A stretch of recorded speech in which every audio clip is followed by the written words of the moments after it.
여러분, 오늘 본문은 창세기의 마지막이죠. 이 창세기의 마지막은 죽음으로 끝이 납니다. 마지막답게 죽음, 야곱과 요셉의 죽음으로 끝이 나죠. 그런데 이 두 사람의 죽음을 보시면 여러분, 전혀 절망스럽지가 않습니다. 오히려 기쁨과 소망을 주는 그런 분위기를 여러분 느끼실 수 있었을 것입니다. 겉보기에는 죄와 죽음이 여러분 창세기의 처음에 3장에서 들어온 그 죄와 죽음이 인생의 모든 것들을 지배하는 것처럼 보이지만 실제로는 하나님이 이 죄와 죽음을 다스리고 계시고 이 죄와 죽음을 이기시고 계신다는 사실을 우리는 이 창세기의 끝에 와서 더욱더 분명히 보게 되는 것이에요. 모든 이제 아들들에게 예언적인 유언을 남겼죠. 야곱이. 그리고 나서 마지막으로 이제 죽기 전에 자기 장례를 이렇게 치러라 하는 지침을 남깁니다. 나를 이곳 애굽 땅에 묻지 말고 저 가나안 땅 맙벨라 굴에 묻어 달라. 이것이 지침이었어요. 거기에는 아브라함과 이삭, 아브라함과 사라, 그리고 이삭과 리브가, 그리고 레아까지 묻혀 있다. 그리고 여러분, 어머니 리브가에 대한 얘기가 하나도 없었잖아요. 브엘세바에서 이제 야곱이 바단 아람으로 떠나고 난 이후에 그 이야기가 하나도 안 나왔어요. 창세기에. 그러다가 지금 여기에 리브가가 그곳에 묻혀 있다는 사실을 얘기를 하잖아요. 이 마지막에 야곱이 어머니를 향한 그 마음도 거기에 있었을 것입니다. 그리고 이제 레아가 그곳에 레아를 내가 묻었다 이렇게 말하죠. 그럼 여러분 라헬은 다른 곳에 묻혀 있잖아요. 근데 평생 자기가 사랑하던 라헬이 묻힌 곳에 내가 묻히기를 원한다라고 얘기하지 않고 사랑받지 못하던 아내 레아가 그곳에 묻혔고 나도 그곳에 묻히기를 원한다. 이것은 레아 때문은 아니고요. 믿음의 조상들과 함께 나도 그곳에 묻히고 싶다. 그의 믿음을 얘기하는 겁니다. 여러분 죽어가는 야곱의 안목을 보세요. 죽어가는 야곱의 안목은 어디를 바라보고 있습니까? 영원한 본향을 향해 열려 있는 거예요. 그리고 야곱의 육신의 눈은 어두워져 갔지만 야곱의 비전만큼은 전혀 사그라들지 않았습니다. 야곱의 비전은 무엇을 바라봅니까? 하나님이 주신 비전, 하나님이 약속하신 가나안 땅을 나의 후손들인 이스라엘이 차지하게 될 것이라. 그래서 나는 먼저 그곳에 가서 묻혀 있을 것이다. 그리고 우리 조상들이 먼저 갔던 하나님이 마련하신 그 영원한 본향에 나도 이룰 것이다라는 사실을 그것을 비전으로 바라보고 있는 거예요. 그래서 여러분 야곱의 죽음은 이 죽는 이 순간에도 믿음으로 충만한 죽음이었습니다. 여러분 사람들의 죽음을 보시면 믿음으로 충만한 죽음이 잘 없어요. 저는 여러분이 믿음으로 충만한 죽음을 죽게 되시기를 바랍니다. 정말 여러분이 믿을 때에 믿음을 증거하는 그런 죽음을 죽기를 주님의 이름으로 축복합니다. 저도 그렇게 죽기를 저 자신에게 축복합니다. 여러분, 죽음은 하나님이 야곱에게 주신 그 믿음을 죽이지 못하고 오히려 그 믿음이 영광스럽다는 사실을 선포하고 있는 거예요. 야곱의 죽음이. 죽음 앞에서 야곱은 오히려 더욱더 이 하나님의 약속이 분명히 성취될 것을 선명히 믿었어요. 그리고 이 영원한 본향에 대한 그 소망을 분명히 가지고 있었다는 것을 선포하는 죽음이었죠. 야곱이 숨을 거두고 이제 믿음의 조상들에게로 돌아가니까 요셉이 슬퍼하면서 야곱의 얼굴에 굽으려서 울면서 그의 입에 입을 맞추고 그 눈을 감겨주었습니다. 여러분, 하나님이 이제 브엘세바에서 애굽으로 떠나기 전에 야곱에게 나타나서 약속하신 대로 네가 요셉이 눈을 감겨주는 그 평안한 죽음을 죽을 것이라는 그 약속이 이루어지는 것이죠. 요셉은 이제 아버지의 시신을 미라로 만들라고 명령을 합니다. 여러분, 애굽 사람들은 이 모든 사람들이 이 고인의 시신에 무엇인가 처리를 하기를 원했어요. 왜냐하면 이 시신이 죽은 후에 잘 처리를 해야지 사후세계에 여행을 할 때 도움이 된다고 믿는 그런 종교적인 믿음이 있었기 때문에 그랬어요. 그래서 이 사람들이 다 이 시신에 처리를 하는데 이 처리가 다 달랐겠죠. 왜냐하면 비용이 엄청나게 듭니다. 가난한 사람들은 그냥 물로 씻어가지고요. 나일강에서 씻어가지고 그 햇볕에 잘 말려서 그냥 그것밖에 없어요. 할 수 있는 게. 근데 조금 더 그 사정이 되는 사람들은 이렇게 하고 나서 소금에 절입니다. 부패를 좀 방지하려고. 그 다음에 조금 더 형편이 나은 사람들은 어떻게 하냐면 향유를 몸에다가 주입해요. 시신에다가. 그러면 이제 그 장기들을 꺼내고 또 장기를 적출을 하거든요. 장기들을 적출할 때 도움이 됩니다. 그리고 이제 몸에 향이 나니까 좋잖아요. 장기를 다 적출을 하지 않고 심장은 남겨둡니다. 심장은 왜냐하면 거기에 지성과 감정이 있다고 믿었기 때문에. 그래서 이 사람들이 사후 생활을 하는데 이 심장이 없으면 안 된다고 믿었기 때문에 심장은 남겨뒀다고 해요. 그리고 이제 이 모든 것들보다 더 부자인 사람들은 여기에다가 이제 다른 것을 하는데 뭐냐, 초산이 있어요, 초산. 이 초산에다가 몸을 절입니다. 그러면 훨씬 더 이 부패가 방지되겠죠. 그리고 이제 암화포로 머리부터 발끝까지 완전하게 감싸는 거를 해요. 이렇게 하는데 40일이 걸리는 겁니다. 이게 미라화 과정인데 특징적인 것만 얘기했지만 더 복잡합니다. 종교적인 건 다 빼고 얘기했습니다, 제가. 그래서 그렇게 미라화를 하는데 40일이 걸렸기 때문에 야곱도 40일이 걸렸다는 것은 야곱의 시신도 미라화를 했다는 것이에요.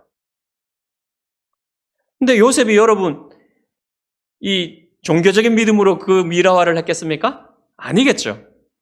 단지 이 아버지의 시신에 대한 그 존경과 이것을 표현하고, 왜냐하면 왜 그렇게 해야만 했냐면 긴 기간 이제 가나안 땅으로 이동을 해야 되잖아요. 운구를 해야 되잖아요.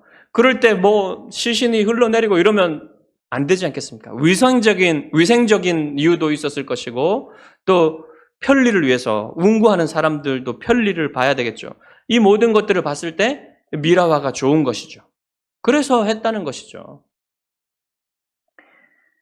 그래가지고 이제 애굽 사람들이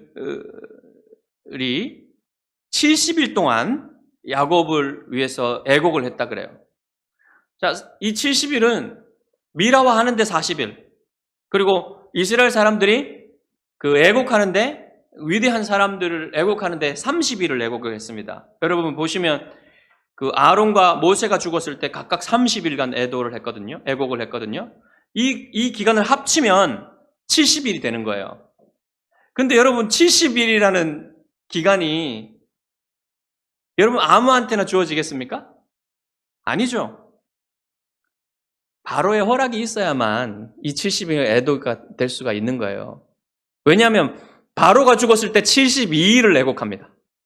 그러니까 이틀이 모자란 70일을 애곡할 수 있도록 허락해 준 겁니다. 왜냐하면 요셉이 애곡과 바로를 구하고 그렇게 귀중한 사람이기 때문에 그 아버지에 대한 합당한 존경을 표시한 것이죠.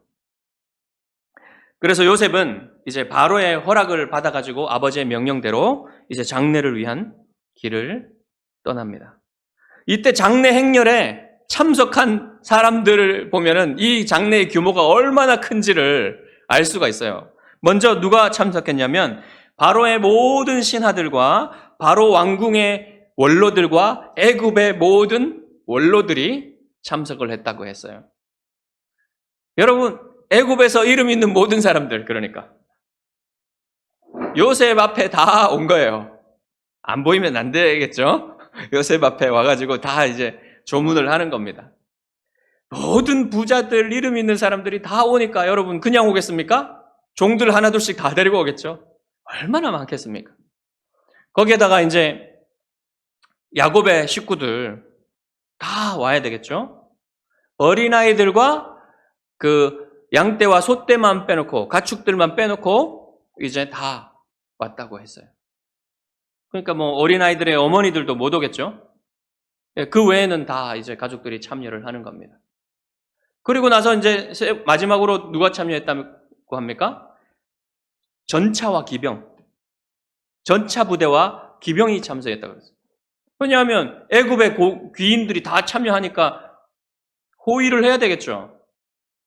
안 하면 큰일 납니다. 그러니까 이 부대도 웬만한 부대가 아니었을 거예요. 상당한 규모의 병력이 갔어야 될 것입니다. 그러니까 여러분 얼마나 크면은 여기에 그때가 심히 컸다 이렇게 구절에 얘기를 하고 있죠. 자, 이제 애굽의 지도자들과 히브리인들이 함께 하는 이 진기한 광경이 벌어져요. 여러분, 애굽 사람들은 목자들을 혐오했습니다. 그래서 함께 하는 걸 싫어했어요.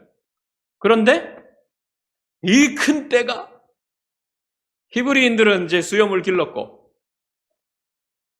애굽인들은 빡빡 밀었다 그랬죠. 모든 것을 반짝반짝합니다.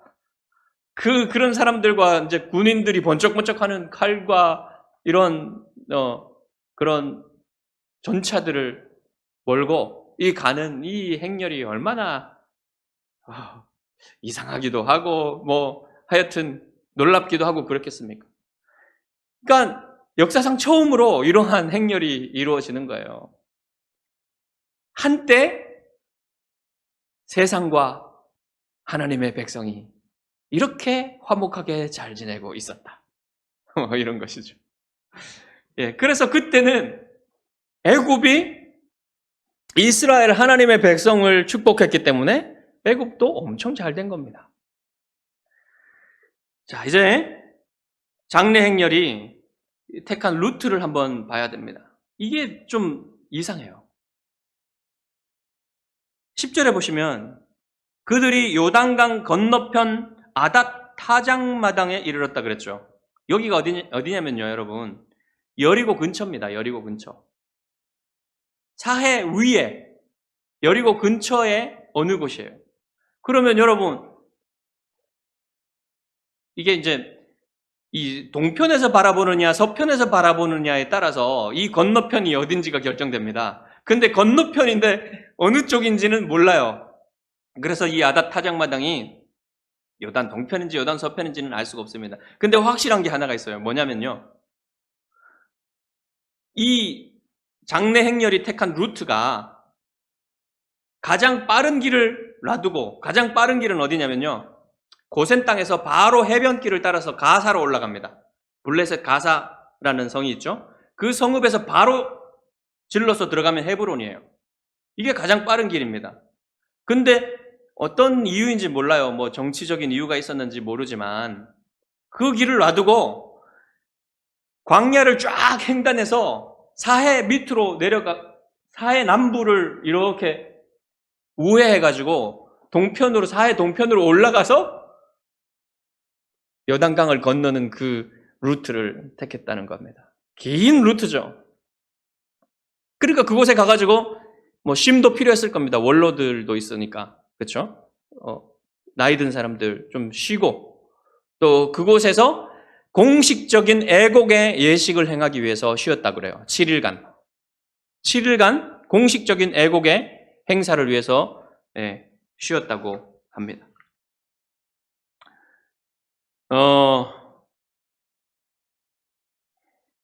여러분, 이 루트가요, 어떤 루트인지 여러분 아시겠어요? 이 루트는 나중에 400년 후에 이스라엘 백성이 출애굽하고 나서 이들도 블레셋 아모리 족속 아말렉과 싸우지 않고 그 전쟁을 피하기 위해서 이 광야를 횡단해가지고 가서 나중에는 이 사해 남부를 돌아가지고 저 위로 올라가가지고 여리고 쪽으로 도하하는 그 길을 택하는 겁니다. 그러니까 이 길을 먼저 간 거예요. 이 장래 행렬이. 그 다음에 이 경로 외에도요, 이 장래 행렬이 출애굽을 미리 보여주는 그림자가 된다는 암시를 주는 표현들이 더 있습니다. 5절부터 9절까지 보면요, 한 구절에 한 번씩 올라가다라는 동사가 반복돼요. 출애굽에서 이 올라가다라는 동사가 되게 중요한 동사입니다. 그리고 출애굽할 당시에 바로가 어린아이들은 데려가되 소떼와 양떼는 남겨두고 가라 이렇게 말을 해요. 이게 지금 다 이 표현들이 나오고 있죠. 그리고 애굽의 전차 부대가 나오죠. 출애굽할 당시에는 이와 반대로 이루어졌지만 다 나오고 있습니다. 그러니까 이것이 모두 출애굽을 암시하고 출애굽의 그림자를 드리우고 있어요. 그러니까 야곱은요, 미리 자기는 죽어서 출애굽을 했지만 이스라엘 백성은 살아서 출애굽할 것을 미리 보여주고 그 경로를 먼저 걸어간 것입니다.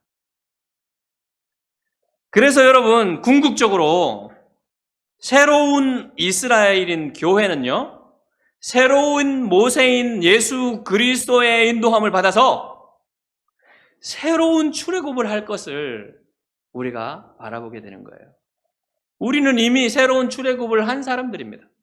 새로운 모세인 그리스도를 따라서, 그리스도의 인도함을 따라서 새로운 출애굽을 했어요. 그리고 영원한 본향에 갈 것만 남겨두고 있는 것입니다. 지금은 우리는 어쩌면 한편으로는 광야를 걷고 있고요, 한편으로는 가나안 땅에 들어왔어요. 거기에 싸움이 있고요, 여전히 본향을 향해서 가고 있는 중입니다. 그렇게 이해를 하시면 돼요.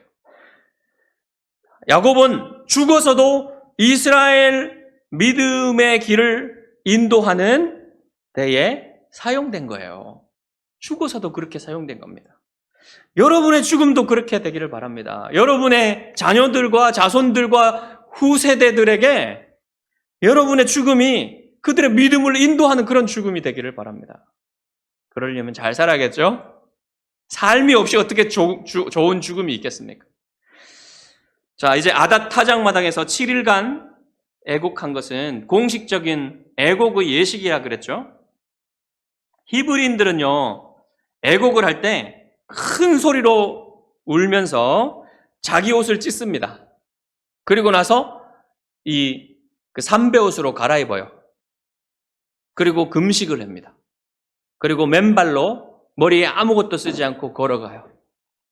이게 이제 특징적인 그 히브리인들의 애곡의 행사인데, 여기에 따라온 애굽인들도 참여했겠죠. 다 히브리인들처럼 하지는 않았을 겁니다. 하지만 슬픔을 같이 요셉과 함께 표현을 했을 거예요. 그래서 이 애곡 소리가요, 얼마나 컸던지 가나안 사람들이 그곳에 아닷 타작마당에 이름을 붙이기를 아벨 미스라임이라고 붙였어요.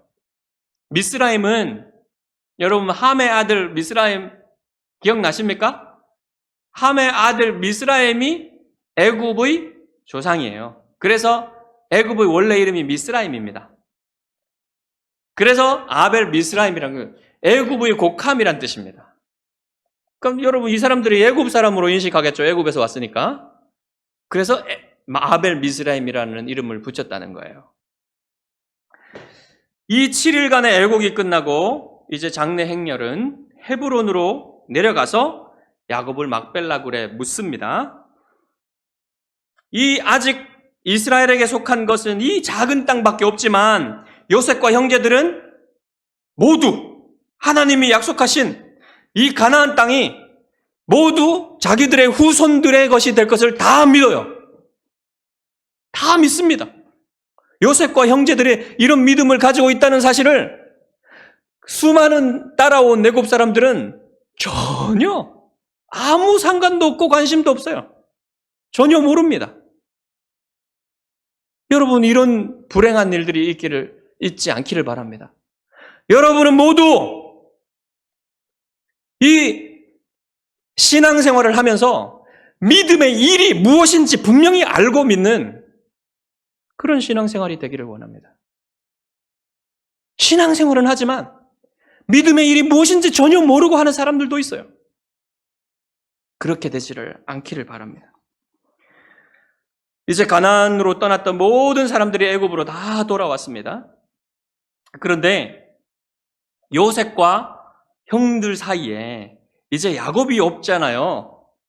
그 사실 때문에 형들이 다시 두려워하기 시작했어요. 아직도 요셉이 자기들을 완전하게 용서를 했는지 아닌지 확신하지 못하고 있습니다. 요셉의 마음이 언제 변하여서 자기들에게 안갚음을 할지 이것이 두려워진 거예요. 그래가지고 이들이 아버지가 하지도 않은 말들을 지어내가지고 사람들을 보내서 요셉에게 말을 하게 했습니다. 당신의 아버지가 돌아가시기 전에 명령하여 이르시기를 너희는 이같이 요셉에게 이르라. 내 형들이 내게 악을 행하였을지라도 이제 바라건대 그들의 허물과 죄를 용서하라 하셨나니 당신 아버지의 하나님의 종들인 우리 죄를 이제 용서하소서. 여러분, 야곱이 이 말을 했겠습니까? 안 했겠습니까? 했으면 누구한테 했겠어요? 요셉한테 했겠죠. 뭐하러 형들한테 얘기합니까? 그러니까 이건 거짓말인 거예요. 이것을 요셉도 알고 있습니다. 요셉이 이 말을 들을 때 울었다 그랬어요. 왜 울었겠습니까? 형들이 자신의 용서를 신뢰하지 못하고 있다는 것 때문에 울었겠고, 또한 형들이 여전히 두려워하고 있다는 것 때문에 마음이 아팠을 겁니다. 자, 그래서 이제 형들이 이걸로도 충분하지 않다고 여기서 직접 옵니다. 다 와요. 다 와가지고 요셉한테 엎드립니다.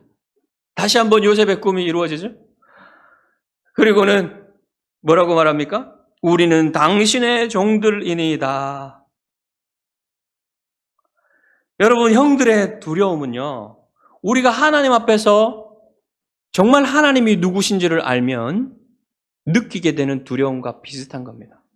형들은요, 요셉이 가진 권세를 분명히 알았고 그 권세라면 그냥 한마디 명령이면 모두 죽여버릴 수 있다는 사실을 알고 있었어요.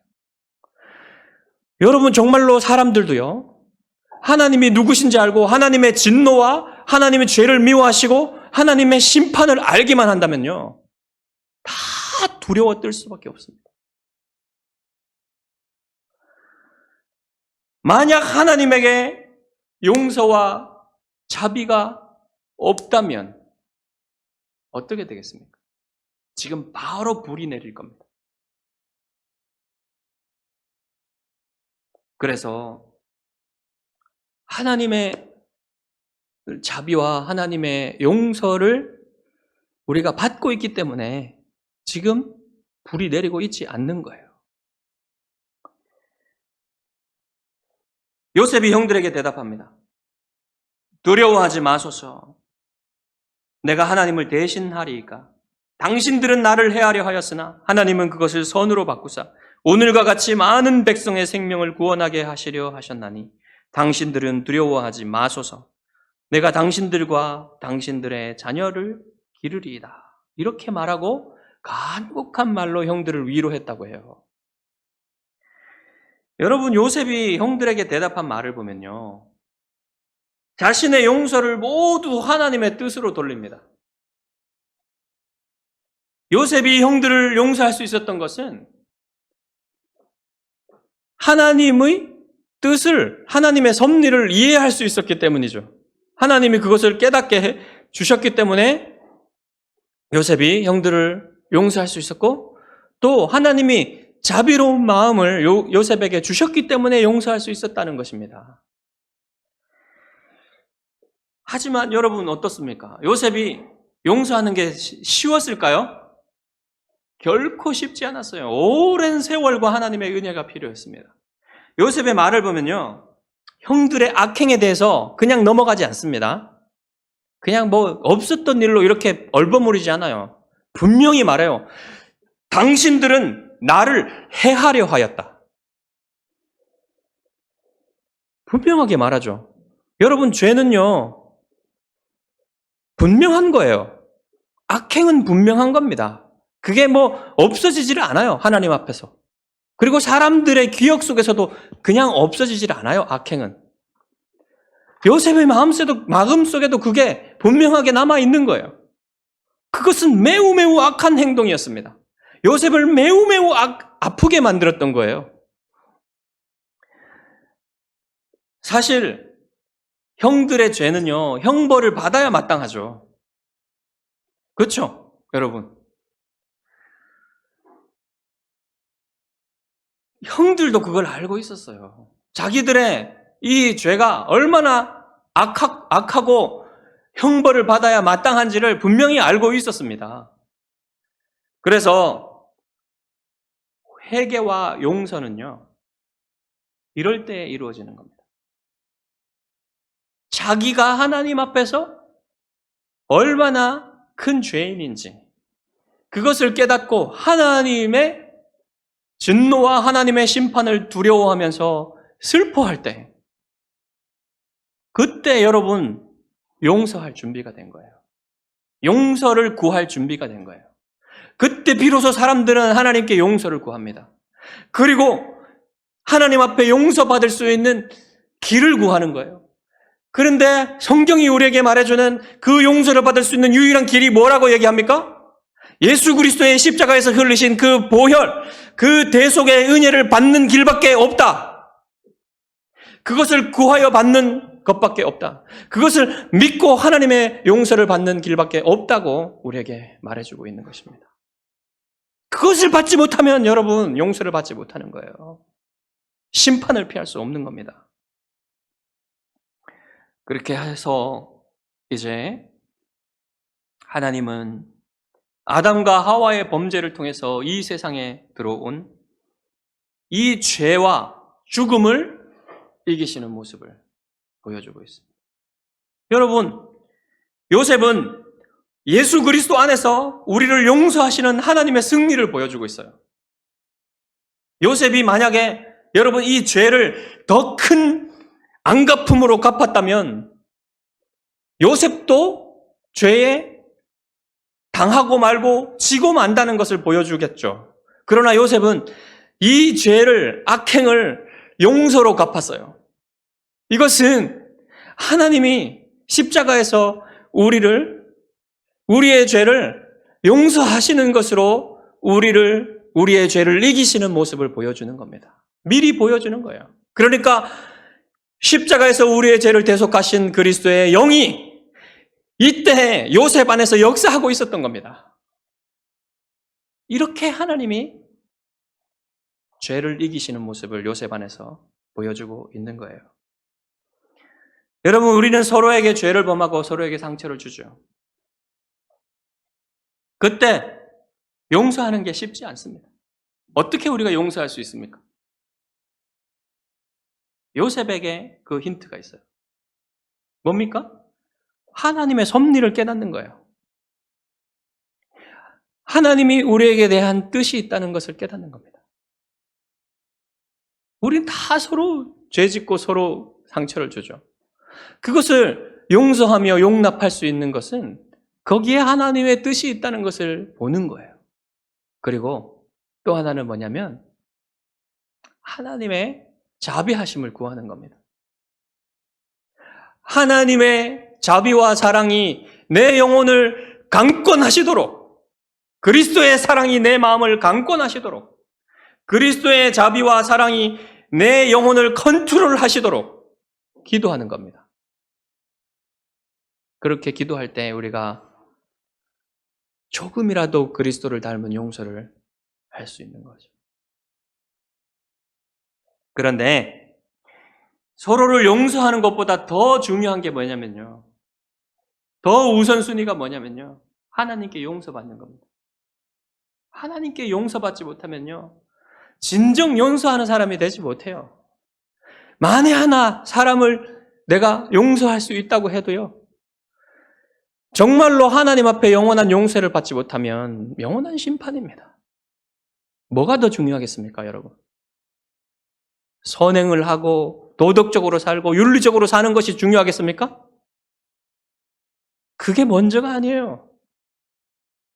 사람들은 그게 희망이다, 그게 이 세상의 희망이다라고 얘기하지만 그렇지가 않습니다.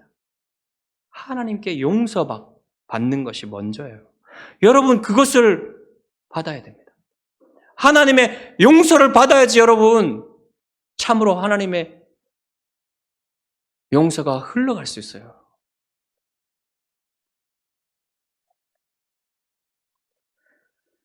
오직 예수 그리스도의 대속의 은혜를 의지하는 길밖에는 하나님의 용서를 받는 길이 없습니다.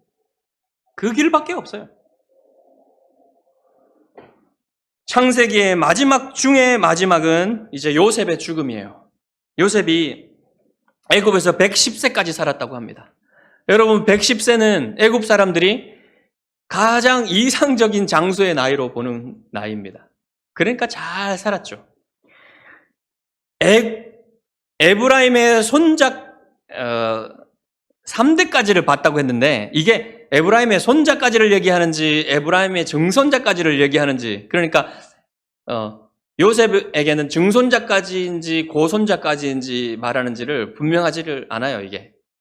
하지만 분명한 것은 요셉이 아주 오랫동안 풍성한 자손들을 보면서 잘 살았다, 이겁니다. 여러분, 그리고 이제 야곱이 에브라임과 므낫세를 자기의 아들로 입양을 했듯이 요셉도 마길의 아들들, 그러니까 므낫세의 아들 마길의 아들들을 자기 손에서 길리웠다, 이렇게 말하는, 그것은 아마도 입양을 얘기하는 것 같습니다. 그래서 여러분, 이 마길의 아들들 중에요, 여러분, 길르앗이라는 아들이 있어요. 여러분, 그때 제가 보여드린 그 지도에 보면요, 요단 동편에 길르앗이라는 땅이 있었죠. 그 땅이요, 여러분, 길르앗 위에 보면 골란 고원이 있습니다. 그 골란 고원과 길르앗 땅을 합쳐서 요단 동편의 므낫세 반지파가 차지한 땅이거든요. 그 골란 고원 아래의 땅이 길르앗 땅이에요. 그 땅이 바로 길르앗의 이름을 따서, 마길의 아들 길르앗의 이름을 따서 지은 이름입니다. 그러니까 여러분, 요셉의 손에 길리워진 길르앗이 그렇게 위대해지고 유명해지게 되는 거예요. 이렇게 복받는 겁니다. 자, 이제 마지막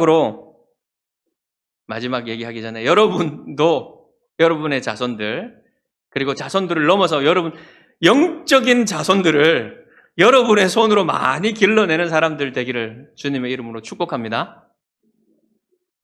이제 마지막으로 요셉이 남긴 유언을 살펴보아야 됩니다. 여기에 중요한 묵상의 포인트가 있어요. 24절과 25절을 다 함께 읽겠습니다. 요셉이 그의 형제들에게 이르되 나는 죽을 것이나 하나님이 당신들을 돌보시고 당신들을 이 땅에서 인도하여 내사 아브라함과 이삭과 야곱에게 맹세하신 땅에 이르게 하시리라 하고, 요셉이 또 이스라엘 자손에게 맹세시켜 이르기를 하나님이 반드시 당신들을 돌보시리니 당신들은 여기서 내 해골을 메고 올라가겠다 하라. 요셉은 야곱처럼 막벨라굴에 자기의 유골을 묻어달라고 말하지 않았어요. 왜 그랬을까요? 여러분, 대신에 당신들이라고 하는 것은 형들, 아직 살아있는 형들과 또 후손들에게 다 말한 겁니다. 당신들이 하나님이 약속하셨던 것처럼 하나님이 여러분을 이 땅에서 나가게 하실 때 내 해골을 메고 올라가라고 명령해요. 여러분, 왜 이런 차이가 있을까요? 믿음이 없어서입니까? 아닙니다. 오히려 요셉의 믿음은 야곱보다 더 빛나고 있어요. 요셉의 뼈는, 이렇게 명령한 요셉의 뼈는 400년의 세월을 뛰어넘어서 이제 400년 후에 이스라엘 백성들이 출애굽을 할 때 그들에게 명령한 그 요셉의 믿음이 이들에게 선포되어지고 전달되어지면서 그 출애굽하는 백성들의 믿음을 인도할 것입니다. 그러니까 요셉의 믿음은요, 더 야곱의 믿음보다 더욱더 영광스러운 믿음이에요. 400년의 그 기간을 뛰어넘는 그런 믿음입니다. 그들과 함께 나가기를 원했던 거예요, 요셉은. 얼마나 영광스럽습니까? 그래서 히브리서는 요셉의 인생에서 가장 빛나는 믿음의 순간을 이렇게 포착을 합니다. 믿음으로 요셉은 임종시에 이스라엘 자손들이 떠날 것을 말하고 또 자기 뼈를 위하여 명령하였다. 자기 뼈를 위하여 명령하였다. 이게 요셉의 인생에서 가장 중요한 그 빛나는 믿음의 포인트였습니다. 여러분 26절에 보시면 요셉의 시신도 미라화되는 것을 볼 수 있어요. 그리고 요셉의 시신이 관에 넣어집니다. 근데 이 관이라는 히브리어 단어는요, 뭐하고 똑같냐면 언약궤 할 때 그 궤라는 단어와 똑같은 단어입니다. 그러니까 여러분 이게 무슨 말입니까? 시내산에서 언약궤가 만들어지죠? 언약궤가 만들어지고 난 이후에 이 두 개의 상자입니다. 상자라는 뜻이에요. 이 상자는 이스라엘 백성이 가나안 땅에 들어갈 때까지 계속해서 이스라엘 백성과 함께 합니다. 여러분, 이 요셉의 뼈가 담긴 이 상자는 무엇을 말해주고 있습니까? 아브라함에게 약속하신 그 약속을 이스라엘에게 신실하게 지키신 하나님의 그 언약의 신실함을 이 상자가 증언하고 있는 거예요. 그리고 언약의 두 돌판이 담긴 언약궤도 그들과 함께 있었죠. 그러니까 이것은, 이 두 상자는 다 무엇을 보여줍니까? 하나님의 언약의 신실하신 하나님이 이스라엘 백성과 동행하고 계시며 그들과 동행하시며 그들에게 약속하신 가나안 땅을 그들에게 주실 것이다. 이것을 여러분 증언하고 있지 않습니까? 그러니까 여러분, 죽음이 요셉의 믿음을 죽인 게 아니라 오히려 죽음 앞에서 요셉의 믿음은 더욱더 선명해지고 더욱더 위대해졌습니다. 이것은 무엇을 보여줍니까? 하나님이 주신 믿음은 죽을 수 없다는 것이고요, 더욱더 죽음 앞에서 빛날 수 있다는 사실을 우리에게 도전하고 있고 보여주고 있는 겁니다. 여러분, 이렇게 하나님은 야곱과 요셉을 통해서 죽음과 죄를 이기시고 계심을 이 창세기의 마지막에 우리에게 보여주고 있습니다. 하나님은 예수 그리스도의 십자가를 통해 궁극적으로 죄와 죽음을 이기셨죠. 그리고 우리에게 영원한 복을 주실 것입니다. 창세기는 죽음으로 끝나지만 사실은 죄와 죽음을 이기시는 하나님의 승리를 우리에게 보여주고 있습니다. 여러분 모두 죽음을 이기신 예수 그리스도를 믿는 믿음 안에서 죄와 싸워 이기고 죽음에 대한 두려움에서 자유하시기를 주님의 이름으로 축복합니다. 그리고 이제 다음 주부터는 출애굽기에 들어갑니다. 이 출애굽기에서 또 어떤 모습으로 자기를 나타내시며 자기를 계시하실지 기대가 됩니다. 여러분, 이 다음 주부터 이제 출애굽기를 여행하시면서 하나님을 더 알아가시면서 하나님 안에서 사는 그 기쁨을 더 누리시기를 바랍니다. 출애굽기는 여러분과 함께 하시는 하나님을 계시하실 거예요. 기도하겠습니다.